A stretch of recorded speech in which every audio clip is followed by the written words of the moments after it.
دیکھ لو میں پس منظر پہ ہوں ابھی تک، میں بتا رہا ہوں کہ جہاد کس کے خلاف تھا؟ ظالم حکمران کے خلاف، ظالم کافر کے خلاف نہیں، مشرک کے خلاف نہیں۔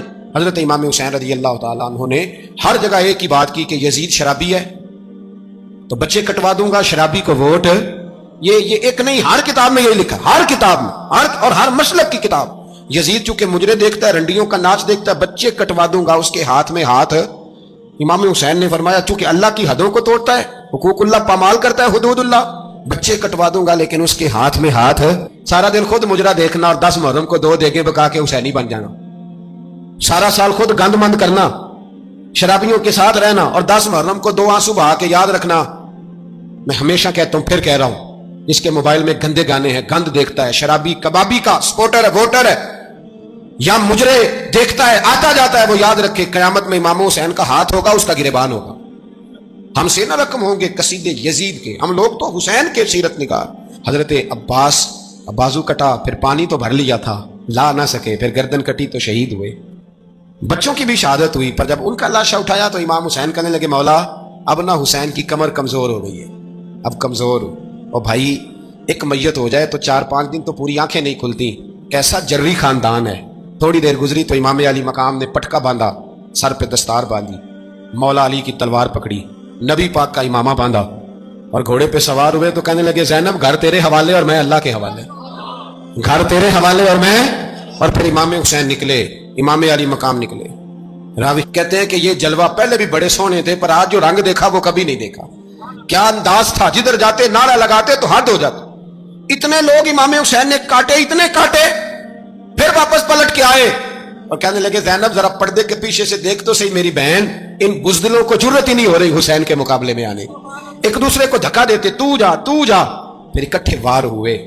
یہ کون ہے کٹا ہوا، لباس ہے پھٹا ہوا، یہ بال یقین حسین ہے، نبی کا نور عین ہے۔ پھر چاروں جانب سے تیر برسے تو امام علی مقام چونکہ نماز کا وقت ہو گیا تھا، اترے گھوڑے سے، خون بہ رہا تھا، گرم ترین ریت سے تیمم کیا، سر سجدے میں رکھا، اور جب شمر آپ کی گردن کاٹنے لگا تو کہنے لگے ٹھہر جا ذرا رب سے ایک بات کر لینے دے۔ اور پھر بولے امام حسین، کہنے لگے مالک تو اب بتا کہ حسین سے راضی ہے کہ ناراض ہے، تو بتا۔ تو پھر ایک آواز آئی، یا ایتھا النفس مطمئنہ ارجعی الی ربک راضیۃ مرضیہ، فرمایا نفس مطمئنہ واپس آ جا، تو اللہ سے راضی ہے، اللہ تجھ سے راضی۔ امام حسین وہاں شہید ہو گئے۔ اب یہ قافلہ امام حسین کا سر کاٹ، ذرا دیکھنا غور کرنا، سر کاٹ کے نیزے پہ رکھا ہے، جسم کربلا میں پڑا ہے، عورتوں کو گھوڑوں پہ بٹھا کے لے جایا گیا یزید کے دربار میں۔ یزید پہلے عبید اللہ ابن زیاد نے بدتمیزی کی، پھر یزید نے کی۔ سعودی عرب کا ایک مولوی بول رہا تھا، سعودی عرب کا، ان سے بھی بڑا عشق ہے، جس نے تقریر سننی ہو میرے پاس ہے۔ ہمیں لوگ مشورے دیتے ہیں کہ جو یزید کو اچھا کہے اور حسین کو باغی کہے اس کو ہم امام مان لیں، اس بے شرم بے حیا کو جو نبی پاک کے گھرانے کے بارے میں بکے اسے امام۔ سعودی عرب میں مسجد نبی میں درس دینے والا جس نے تقریر سننی ہو میرے پاس ہے، وہ کہتا ہے یزید تو بڑا اچھا آدمی تھا، اس نے تو بڑی خدمت کی، تو میں نے اسے کہا رشتہ داری کر لیا یزید کے ساتھ، قریب ہو جا۔ شرم نہیں آتی؟ آج بھی نبی پاک کا دل دکھاتے ہو، حیا نہیں آتی، خیال نہیں آتا؟ اور لوگ گھر میں بیٹھ کے باتیں کرتے ہیں، کہتے ہیں جی جو بیت اللہ میں ہو وہ بھی برا ہو سکتا ہے۔ بیت اللہ میں تو 360 بت بھی تھے، وہ اچھے تھے۔ مدینے میں تو 360 منافق بھی رہے، پوری سورہ منافقون نازل ہوئی، وہ اچھے تھے۔ عجیب تماشا بنا دیا لوگوں نے مذہب کا۔ کہتا ہے یزید نے تو بڑی خدمت، تو عبید اللہ ابن زیاد نے قتل کیا۔ بے شرمو، اگر عبید اللہ ابن زیاد نے بھی قتل کیا تھا تو حکومت کس کی تھی؟ تو پھر یزید نے عبید اللہ ابن زیاد کو سزا کیوں نہیں دی، بلکہ ایک جگہ 2 گورنریاں دی اس کو؟ یہ حال کیا۔ بلکہ سنو کہ یزید چھڑیاں مار رہا تھا، چھڑیاں۔ امام حسین کے لبوں پہ تو نعمان بن بشیر صحابی تھے، بول پڑے، کہنے لگے یزید بدبخت ہاتھ پیچھے اٹھا، مجھے اللہ کی عزت کی قسم میں نے سینکڑوں بار نبی پاک کو ان ہونٹوں کو چومتے دیکھا ہے۔ حضرت جناب زینب عورتوں کے مجمع میں پیچھے ہو کے بیٹھی ہیں، یزید کے پاس جب پہنچا لشکر تو یزید کہنے لگا دیکھو اللہ نے مجھے عزت دی اور میرے مخالفوں کا کیا حال ہوا۔ تو بی بی زینب بول پڑی، اتنے صدمے سہے پر آواز توانا ہے، جاندار ہے، جاندار۔ ہمارا کسی بندے سے جائیداد کا رٹا نہیں، ہم تو چاہتے ہیں امت اکٹھی ہو جائے، لیکن جو بندہ نبی پاک کی ماں کو دوزخی کہے، حضور کے باپ کو جہنمی کہے، یزید کو امیر المومنین کہے، اس کے ساتھ اتفاق رائے کر لیا جائے، یہ مذہب ہماری سمجھ میں نہیں آتا، بالکل نہیں آتا، قطعاً نہیں ہماری سمجھ میں آتا۔ کیسے اتحاد کر لیا جائے؟ یہاں تو میرے بھائی جو ہمارے ابا کا مخالف اس سے اتحاد نہیں ہوتا، اور جو نبی پاک کے والد کو دوزخی کہے اس سے اتحاد ہو جائے۔ کہتے ہیں جی وہ جی اتنی فرقہ واریت ہو گئی، ہم کس مسجد میں جائیں؟ 60 پارٹیاں پاکستان میں رجسٹرڈ ہیں جو الیکشن لڑتی ہیں. کبھی کسی بندے کو ٹینشن نہیں ہوئی کہ کس کے پاس جائیں کس کے پاس نہ جائیں. کبھی نہیں کو بولا کہ اب وہ بھی کھڑا ہو گیا وہ بھی، کوئی ٹینشن نہیں. مذہب کی باری ٹینشن ہو جاتی ہے. اتنا بڑا مذہب ہوتا ہے بھائی، غلط بندے بھی آ ہی جاتے ہیں بیچ میں، تھوڑا پہچان کے چلنا پڑتا ہے صحیح کون ہے اور غلط. اور یہی تو ہمیں امام حسین نے بتایا ہے کہ مذہب کے اندر ہی تم نے شناخت کرنی ہے کہ بندہ ٹھیک کون ہے اور بندہ غلط. یہی تو کربلا ہے، یہی تو امام حسین نے بتایا. کفر اسلام نہیں، حق اور باطل. تو سمجھیے گا حضرت سیدہ زینب نے جب سنا نا کہ یہ کہہ رہا ہے کہ مجھے اللہ نے عزت دی، تو جناب زینب بولی. نعمان بن بشیر کہتے ہیں بی بی بولی، اتنے صدمے ہیں پر جناب زینب بولی اللہ اکبر. اس انداز میں بولی کہ پہلے قرآن مجید کی آیت پڑھی، کہنے لگی وَتُعِزُّ مَن تَشَاءُ وَتُذِلُّ مَن تَشَاءُ بِيَدِكَ الْخَيْرُ إِنَّكَ عَلَىٰ كُلِّ شَيْءٍ قَدِيرٌ. اور پھر کہنے لگی یزید تو بکتا ہے، کہتا ہے کہ تو عزت والا ہو گیا، یہ تیری حکومت ہے، 4 دن گزرنے دے، تجھ پہ کوئی لعنت بھی نہیں برسائے گا، اور میرے بھائی کا قیامت تک ممبروں میں اور خطبوں میں ذکر ہوا کرے گا، وقت گزرنے دے. جب جناب بی بی زینب بول رہی تھی تو حضور کے ایک نابینا صحابی پاس بیٹھے تھے. جناب نعمان بن بشیر کا ہاتھ ہلایا، ہلا کے کہنے لگے کیا علی آ گئے؟ تو علی کی آواز لگتی ہے. جبریل امی بول رہے ہوں جیسے، حکمت کے گوہر رول رہے ہوں جیسے، دربار دمشق میں بی بی زینب کا خطاب، منبر پہ علی بول رہے ہوں جیسے. میرے بھائی بس کربلا والا قافلہ تو مدینے پہنچ گیا. 3 سال یزید نے حکومت کی، شرابیں عام ہو گئی، مکے پہ حملہ ہوا، خانہ کعبہ کا غلاف جلا، مدینے پہ اس نے حملہ کیا. 3 دن مسجد نبوی میں اس نے گھوڑے باندھے، مسجد نبوی میں صحابہ کو نکال کے اپنا اس نے امام مقرر کیا. لیکن پھر امت نے اسے قبول نہ کیا، پھر وہ رسوا ہوا اور آج تک وہ رسوا ہے. لیکن امام حسین کا نام کل بھی زندہ تھا اور آج بھی. درس یہ ہے، پیغام یہ ہے. یاد رکھو موت تیزی سے آ رہی ہے. ہمارے ساتھ والے دائیں بائیں والے سب چلے گئے. اسی طرح نمبر لگے گا، ایک دن اعلان ہوگا. ضمیر کے قیدی بن کے زندگی نہ گزارو، بالکل نہ گزارو. یہ تھوڑی سی زندگی ہے دنیا سجن المومن. حق بات کرو، حق پہ ڈٹنا سیکھو، دین سمجھو. خبردار رسول پاک صلی اللہ علیہ وسلم کے دین میں ظالم، جابر، فاسق، فاجر کی کوئی گنجائش قطع نہیں ہے. اپنے آپ کو سمیٹو، اپنے آپ کو سنبھالو، دین میں اپنا کردار ادا کرنے کی کوشش کرو. دین طلب کرتا ہے ہم سے کہ ہم نے دین کو کیا دیا ہے. امام حسین نے سارا گھرانہ دین کے لیے دے دیا. ہمارا جو بچہ کسی کام کا نہیں رہتا اسے مدرسے داخل کراتے. ہم نے دین اتنا کمزور کر دیا ہے کہ عالم اگر شور نہ کرے، زور نہ کرے، گھٹن والا ماحول ہو گیا. مذہب کی پوزیشن کمزور کر دی. اب جہاں تک اس بات کا تعلق ہے جی فرقے ہو گئے، تو میرے بھائی یہ کوئی اتنی خطرناک بات ہے، یہ کوئی اتنا مشکل معاملہ نہیں ہے. یہ تو امام حسین نے بتا دیا تھا کہ یزید کے طور پر ایک غلط فرقہ کھڑا ہو گیا ہے، لہذا اس کا مقابلہ کرنا ہے. اس میں کوئی بری بات ہے، لیکن ایک سبق ہے بزرگوں کا کہ اگر سچی بات بھی نہیں کرنی تو پھر اس منبر کا حق ادا نہیں ہوتا. جو سچ بولے وہ حسینی ہے، جو ظالم کے سامنے کھڑا ہو جائے وہ حسینی ہے. جو مصلحت کوش ہو، جو کہے ٹائم نہیں، گراؤنڈ ریالٹی نہیں، حالات نہیں، طبیعت نہیں، موقع نہیں، تو وہ ابھی امام حسین کے پیغام کو نہیں سمجھا. میں بہت سارے بزرگوں کا نام اس لیے نہیں لیتا کہ لوگ ایسے نہ کہیں کہ کسی کا نام کیش کرایا جا رہا ہے، لیکن میں نے سارے مناقب پڑھے ہیں. میری لائبریری میں کتابیں ہیں، میں پڑھتا رہتا ہوں، میں سفر میں بھی ساتھ رکھتا ہوں.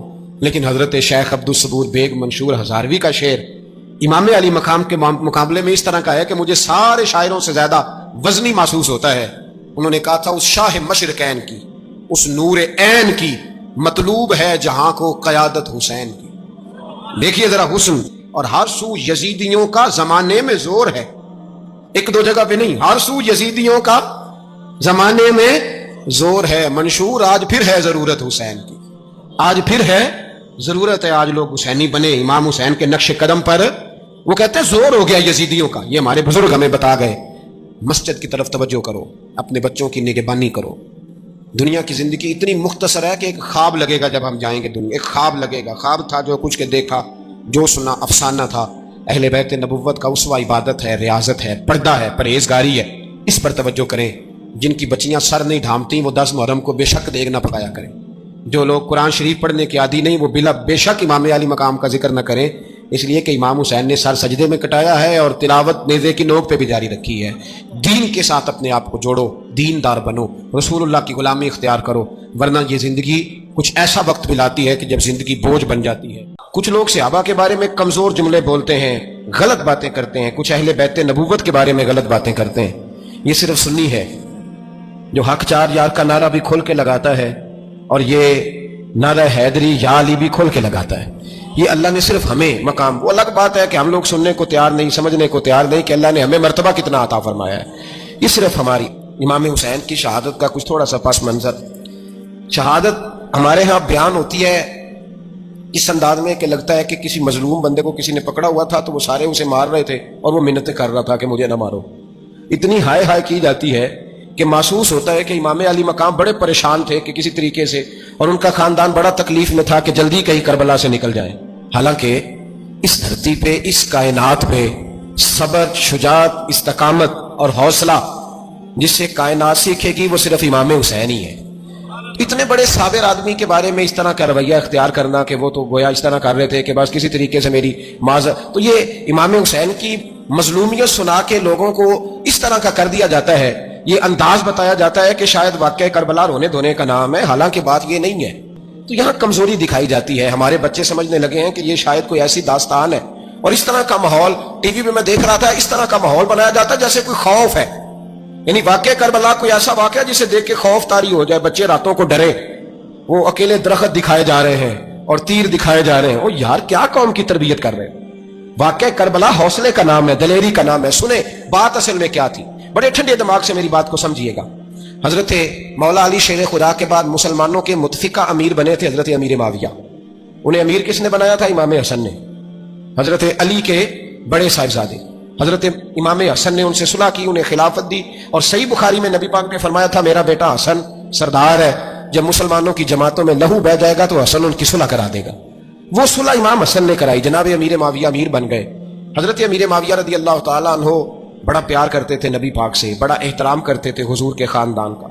ان کی جو اجتہادی خطائیں ہیں وہ اپنی جگہ پہ موجود ہیں، چونکہ امام حسن نے ان سے صلح کر لی، لہذا ہم بھی ان کے بارے میں کوئی جملہ کہنے کے مجاز، ہماری مجبوری امام حسن ہے، اس لیے کہ جسے امام حسن صحیح کہے پھر امام حسن کے ماننے والے کو اسے غلط نہیں کہنا چاہیے۔ حضرت امیر معاویہ رضی اللہ تعالیٰ عنہ کا جب وصال ہوا تو حضرت امام حسن پہلے ہی ان سے وصال کر گئے، آپ کو زہر دے دیا گیا، آپ شہید ہو گئے۔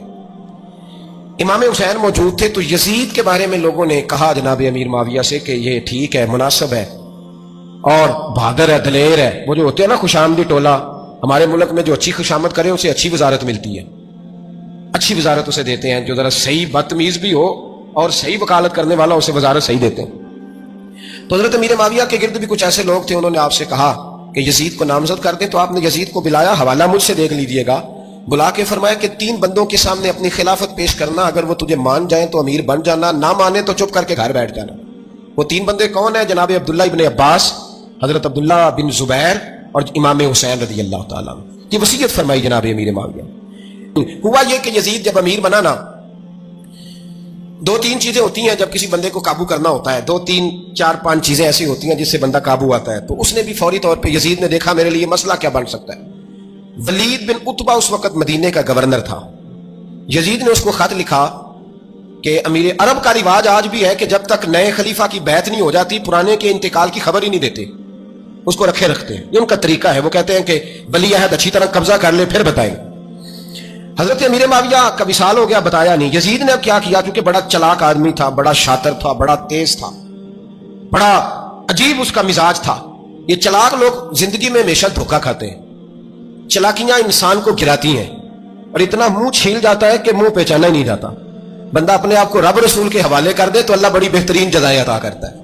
یہ لوگ تیزی دکھاتے ہیں بعض، تو یزید بھی تیزی دکھانے والا تھا۔ اس نے ولید کو خط لکھا، کہنے لگا کہ فوری طور پہ عبداللہ ابن عباس کو بلاؤ، اسے کہو میری بیعت کریں۔ یہ جو بیعت ہوتی تھی نا، یہ بھی سن لے کیا ہوتی تھی، یہ بیعت حلف ہوتا تھا، حلف کہ میں اللہ رسول کے نام پہ حلف دیتا ہوں کہ میں یزید کی اطاعت کروں گا، میں اس کے خلاف کوئی بغاوت نہیں کروں گا۔